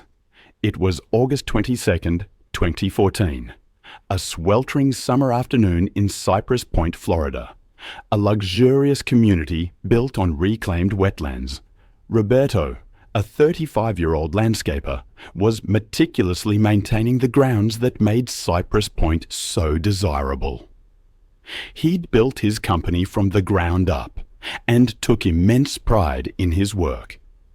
He was providing for his wife and 2 young children. The development was constructed on former Everglades wetlands, with decorative ponds connected to natural waterways. Roberto was familiar with Florida's wildlife and respected their presence. On that particular afternoon, he was trimming bushes around a pond when his hedge trimmer slipped into the water. He waded in to retrieve it, assuming the manicured water was safe. American alligators are ambush predators, perfectly camouflaged. Adult females can reach 10 feet in length and weigh up to 200 pounds, possessing incredible speed and power. Their bite force exceeds 2,000 pounds per square inch, and their death roll is designed to disorient and drown prey. The moment Roberto's feet touched the muddy bottom, a 10-foot female alligator exploded into action, her jaws clamping down on his right leg.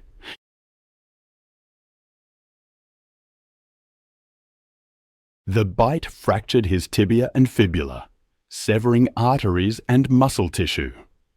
She immediately initiated her signature death roll, spinning him violently in the water. Roberto's desperate attempts to break free only triggered the alligator's instincts to bite harder and roll more aggressively.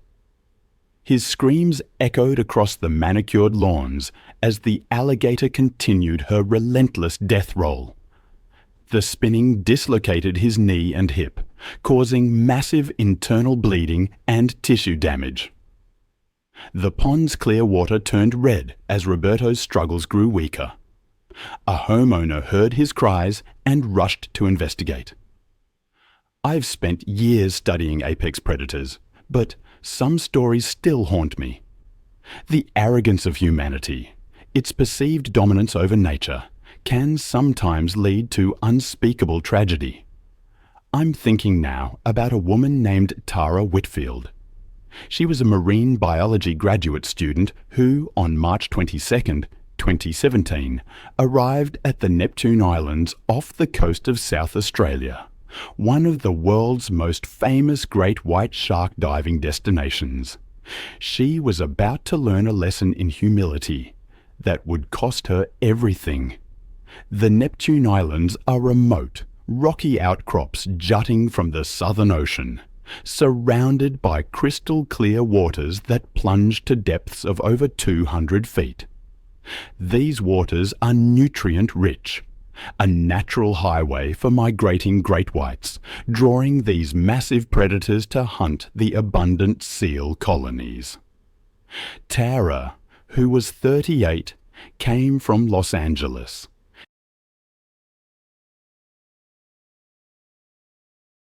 She had booked the most expensive shark cage diving package available and immediately began making unreasonable demands. She was known for her entitled attitude, believing that money could buy her anything. She berated Captain Steve Morrison and marine biologist Dr. Lisa Chen multiple times during the morning briefing. Her boyfriend, Brad Mitchell, watched uncomfortably as Tara screamed at the crew, complaining about what she called their pathetic safety restrictions. Captain Morrison, with 18 years of experience operating in those dangerous waters, had dealt with difficult clients before. But Tara's aggressive behavior and complete lack of empathy alarmed him. She repeatedly demanded that the protective cage be removed entirely, claiming she had paid premium prices and deserved unrestricted access to the sharks. When Dr. Lisa Chen attempted to explain the life-threatening dangers, Tara dismissed her as an incompetent employee, clearly jealous of successful people. Tara was convinced that her graduate student status and expensive booking fee entitled her to special treatment. She threatened to destroy the company's reputation online and file lawsuits if the crew didn't provide her with the extreme experience she demanded. Her complete disregard for safety became evident when she suggested that crew members should enter the water first to test whether the sharks were dangerous.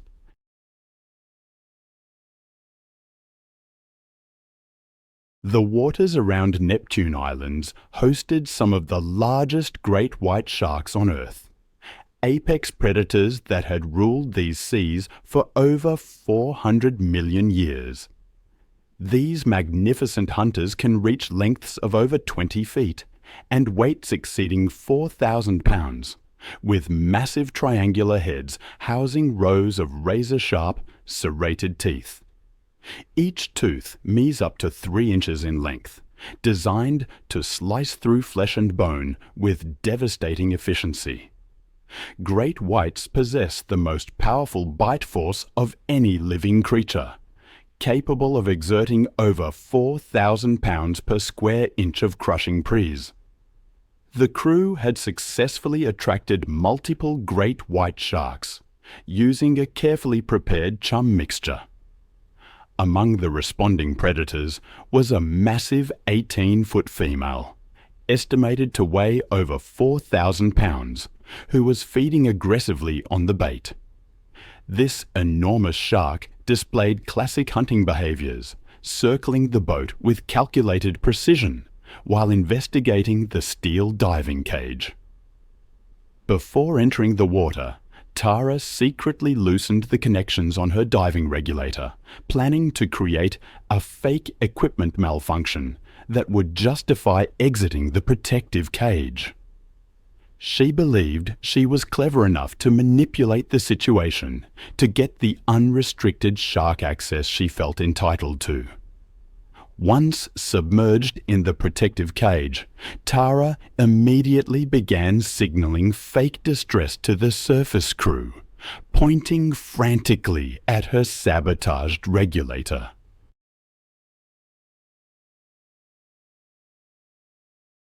Captain Morrison initiated emergency procedures to bring her to the surface.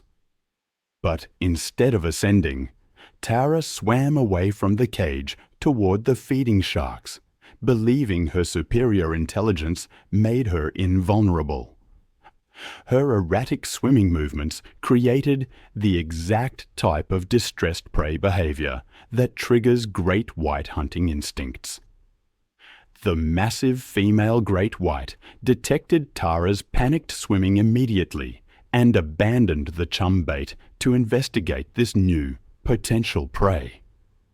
The enormous predator approached from below at speeds exceeding 25 miles per hour. The shark's assault was swift and devastating.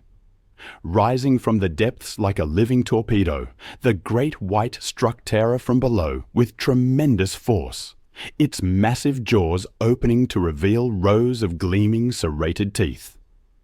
The impact drove Tara upward as the shark's jaws clamped down around her torso with bone-crushing press. The razor-sharp teeth sliced through her wetsuit and deep into her chest and abdomen. The crushing bite force of 4,000 pounds per square inch shattered Tara's ribcage instantly, puncturing both lungs and severing major blood vessels throughout her torso. The shark's powerful jaw muscles continued applying press while its head thrashed violently from side to side, the signature feeding behavior that allows great whites to tear away large chunks of flesh. The violent shaking motion severed Tara's body at the waist, separating her upper and lower torso.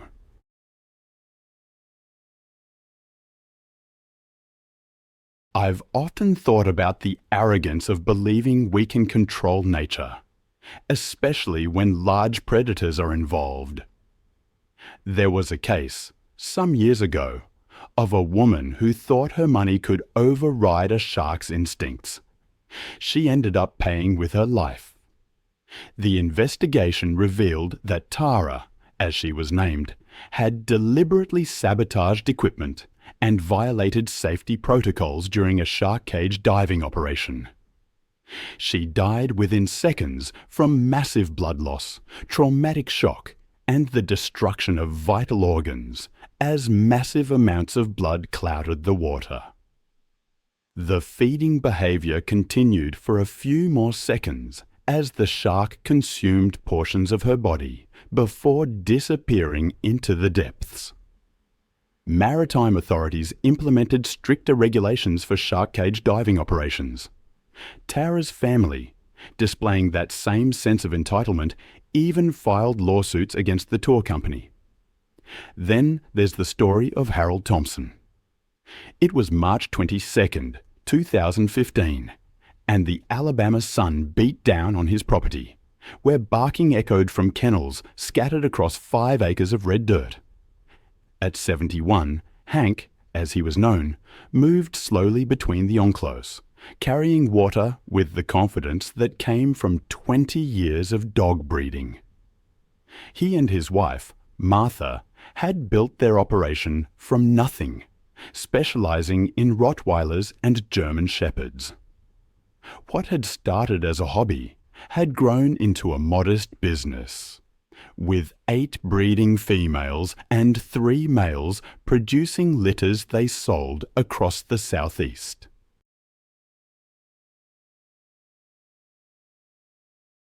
Brutus watched from his kennel as Hank approached, the dog's dark eyes tracking every movement with an intensity that should have served as a warning. The animal was panting heavily despite the shade, his injured leg causing him to shift uncomfortably. Pain has a way of making even docile animals unpredictable, and Brutus was far from docile. Hank unlocked the kennel gate and stepped inside, bucket in hand, his attention focused on the dirty water bowl in the corner. He'd performed this routine hundreds of times, but today, Brutus was different. The dog's ears were pinned back, his tail held low, his massive body coiled with tension. As Hank bent down to clean the water bowl, his back turned to the dog, Brutus made his decision. There was no growling, no warning, just 130 pounds of muscle launching through the air with devastating force. The impact drove Hank face first into the concrete floor, his bucket clattering away as Brutus's jaws found their target. The dog's teeth sank deep into Hank's throat, crushing his windpipe and severing major blood vessels in a single, catastrophic bite. Hank's hands clawed desperately at the animal's massive head, but Brutus had locked on with predatory determination. The dog's powerful neck muscles allowed him to shake violently, tearing through tissue and bone with mechanical efficiency. Hank's screams were cut short by the damage to his throat, replaced by a wet, gurgling sound that grew weaker by the second.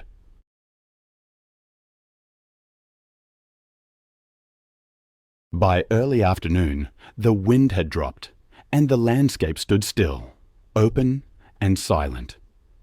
From a distance, it looked calm, a place where nothing could happen quickly. But the quiet there was deceptive. Sarah Miller, 26, was an experienced backpacker from Anchorage. She was known for her...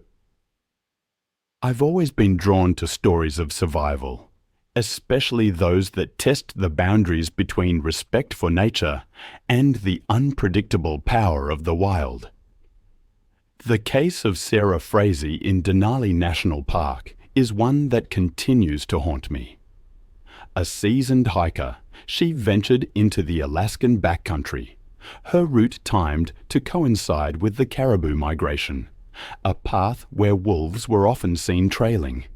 She wasn't reckless. She carried bear spray, a GPS beacon, and enough food for 2 nights. Solo travel was familiar to her, something she'd done for years, even documenting her treks for hiking blogs. She had the required permits for the Denali backcountry zones. Rangers remembered she had asked about late-season wolf movements, but she didn't seem worried when told sightings had increased near the river corridor. Wolves, they explained, were following caribou herds migrating south, and fresh tracks had been spotted just days before. To Sarah, it seemed, this was simply part of the environment, something to respect, not fear. These wolves typically ranged from 70 to 100 pounds, built for endurance and speed, capable of covering 40 miles in a day.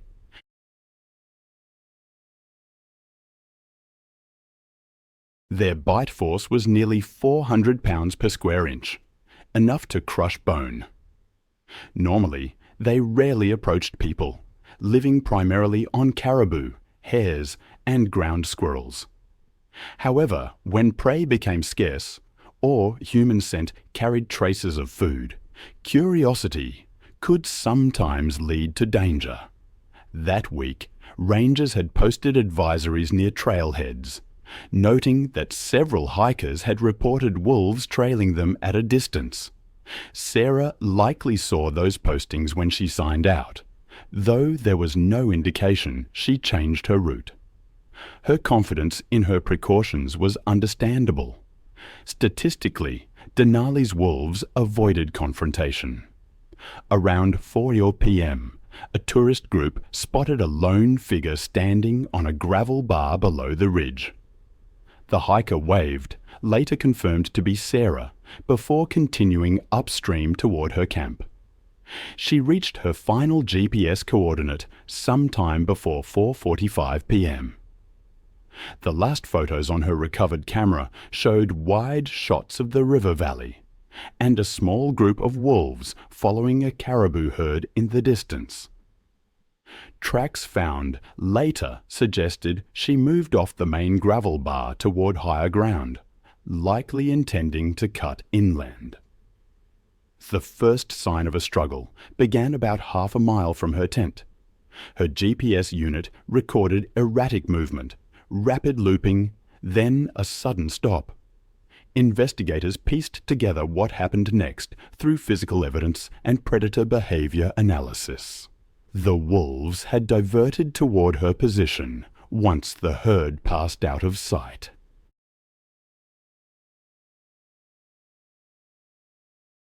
Sarah likely saw them at a distance and deployed her bear spray once. Residue was detected on nearby vegetation. Wind readings that afternoon showed a westward shift, causing partial blowback of the spray mist. It worked briefly, driving the wolves back about 20 feet before the cloud dispersed. They began to circle again, perhaps emboldened by the fading chemical scent. One flank of the group approached from behind, following her retreat up a shallow embankment. Handprints pressed deep into the soil showed she climbed in haste. Blood marks began at the top of the slope. One wolf had likely lunged first, grabbing her backpack or arm. The straps were torn clean through, consistent with a pulling force, rather than a cut. A second wolf joined, aiming lower, its bite breaking the skin along her thigh. She tried to fight back. The spray canister lay spent beside her pack, but the group coordinated, one attacking from the rear, the others darting forward. The ground at the site was churned with soil and hair, suggesting several minutes of movement before she was forced down. Analysis of tissue marks later revealed crushing bites to the neck and shoulder, consistent with a killing grip, the kind wolves used to suffocate large prey.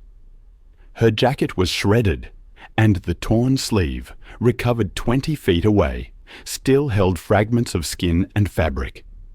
Search efforts began that night with ground crews and a helicopter dispatched after rangers noticed her vehicle unmoved.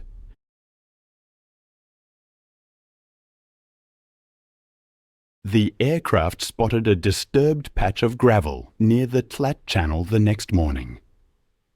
Sarah's body lay partially covered by soil and debris, her left arm missing, likely carried off by scavengers after the attack.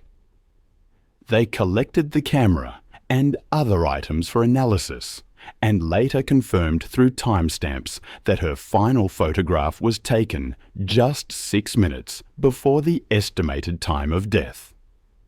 The park temporarily closed multiple backcountry zones along the migration corridor.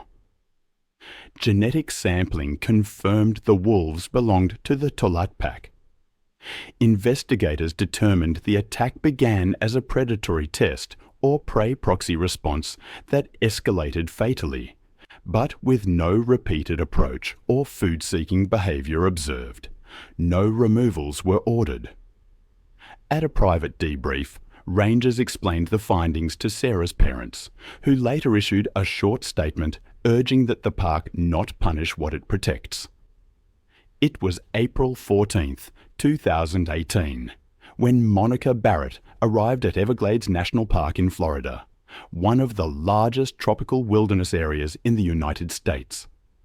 The vast wetland ecosystem stretched across 1.5 million acres of sawgrass marshes and shallow waterways that served as home to some of North America's most dangerous predators. The park's intricate network of channels created the perfect habitat for massive American alligators. Monica Barrett, a 44-year-old divorce attorney from Miami, had booked a solo kayak tour to clear her head after a difficult custody case.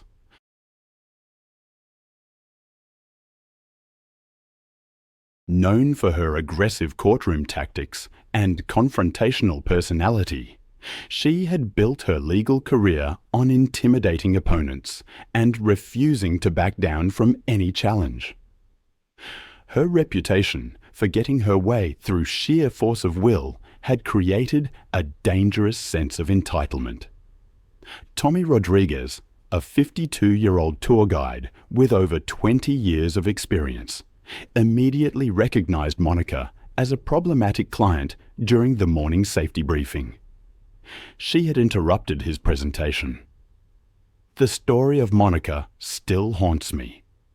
I've seen the park ranger's report, read the guide's testimony. It's a stark reminder that nature, in its rawest form, doesn't negotiate.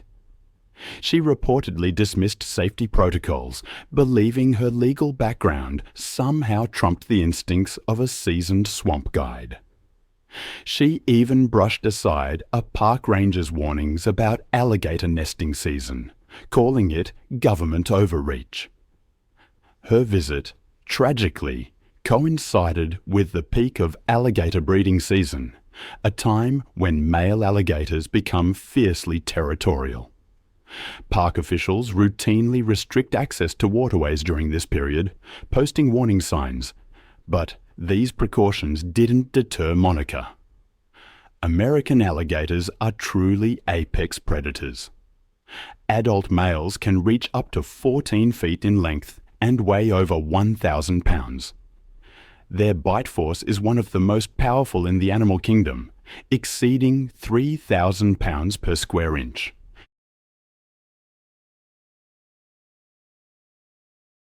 Those massive jaws hold 74 to 80 razor-sharp teeth, perfectly designed for gripping and crushing prey. They can remain motionless for hours, then explode into action with incredible speed. Tommy, the guide, repeatedly warned everyone to stay within the designated channels, especially with the active alligator nesting season. But Monica grew increasingly belligerent, even threatening legal action, accusing him of limiting her constitutional rights.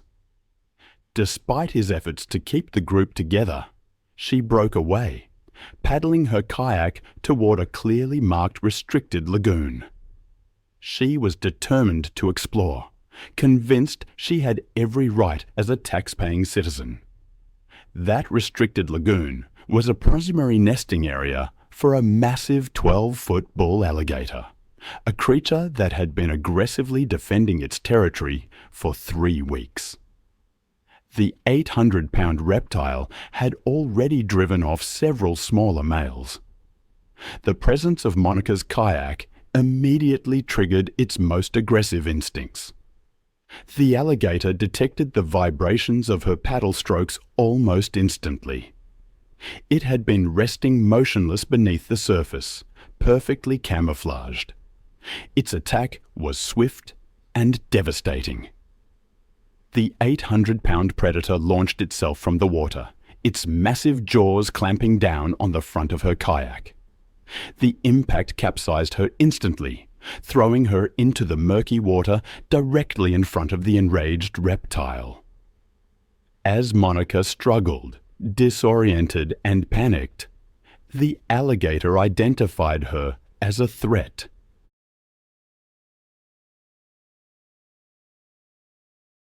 Its jaws found purchase on her torso, razor-sharp teeth puncturing her life jacket and tearing into her chest and abdomen. The crushing bite shattered ribs, punctured lungs, and severed major blood vessels. Then came the death roll, a violent spinning motion designed to disorient prey and cause massive internal trauma. The alligator rotated rapidly, spinning her body while maintaining its grip. The violent rotation tore muscles and caused catastrophic internal injuries. It continued for over a minute. The violent motion filled her punctured lungs with water, while the crushing press prevented her from breathing. Her shattered ribs ground against each other, causing further internal bleeding. The combination of trauma, drowning, and blood loss proved fatal within minutes. Her struggles ceased as the alligator continued its death roll. The reptile eventually released her lifeless body, which floated to the surface. Tommy radioed for help, but rescue teams couldn't reach the remote lagoon in time. Then there was Sarah Johnson. It was May 14th, 2017. The ancient mountains of Great Smoky Mountains National Park rose majestically above the Tennessee landscape, their peaks shrouded in the characteristic mist. The late spring afternoon was perfect for hiking. Golden sunlight filtered through the canopy of oak, maple, and hickory trees, and wildflowers carpeted the forest floor.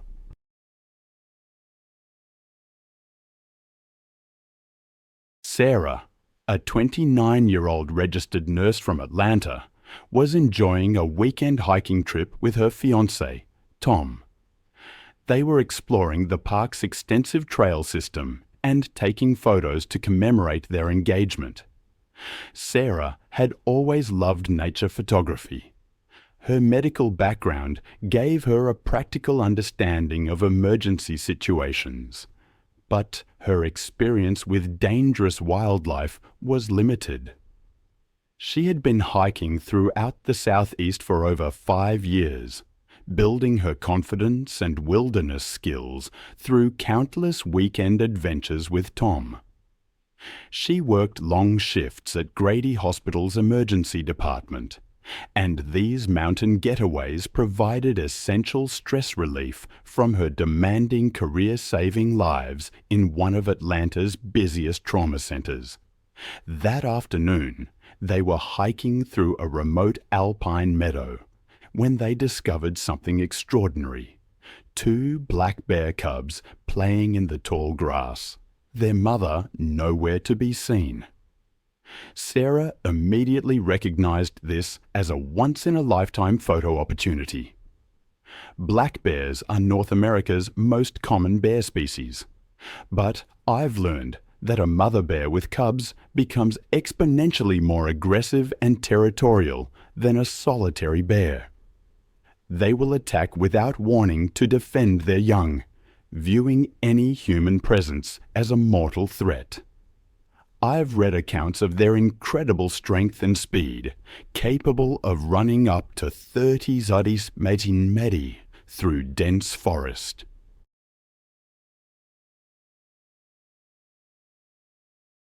In one tragic case, a woman named Sarah and her fiancé, Tom, were hiking in an area known for its bear population.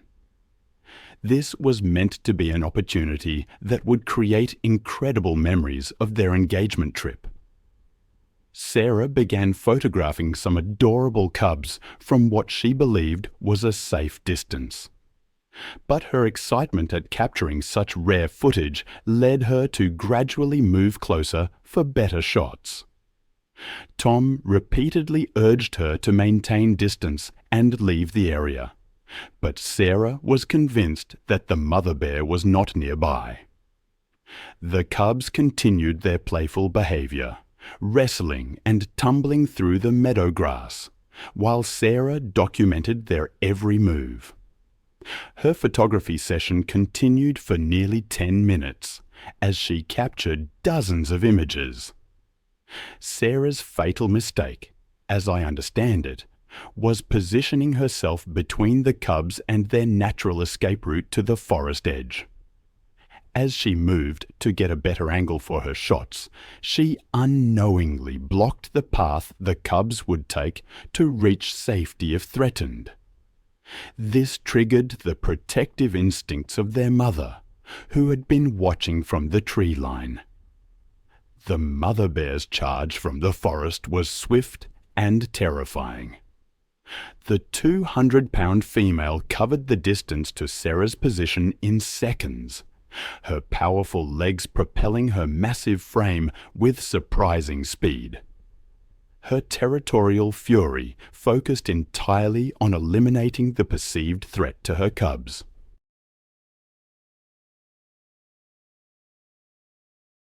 Sarah attempted to retreat when she saw the charging bear, but her foot caught on a fallen log, and she tumbled backward while still clutching her camera. The mother bear reached Sarah's position before she could regain her footing, striking her with bone-crushing force. The bear's massive paw connected with Sarah's back, her razor-sharp claws raking across Sarah's spine and shoulders, while the impact shattered several ribs. Sarah's camera flew from her grip as the bear's enormous weight pinned her to the ground. Her attempts to call for help were silenced by the crushing prise on her chest. The mother bear's powerful jaws clamped down on Sarah's neck, her crushing bite force fracturing vertebrae and severing vital arteries. The bear's protective instincts drove her to continue the assault until she was certain the threat to her cubs had been completely eliminated. Within minutes, Sarah's movement ceased as the mother bear's brutal assault proved fatal. The protective mother remained near Sarah's body for several more minutes, ensuring the threat was neutralized, before gathering her cubs and disappearing into the dense forest. Park rangers arrived over an hour later in response to Tom's emergency call, but Sarah was already dead from massive trauma. The bear family was tracked but left undisturbed as wildlife officials determined the mother had been acting within normal protective behavioral patterns when defending her young.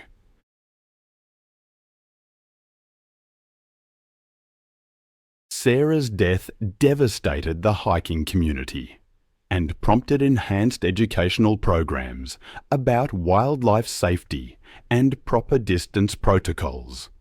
Her family established a foundation promoting wilderness safety education, ensuring her passion for conservation would continue through enhanced protection for both wildlife and outdoor enthusiasts.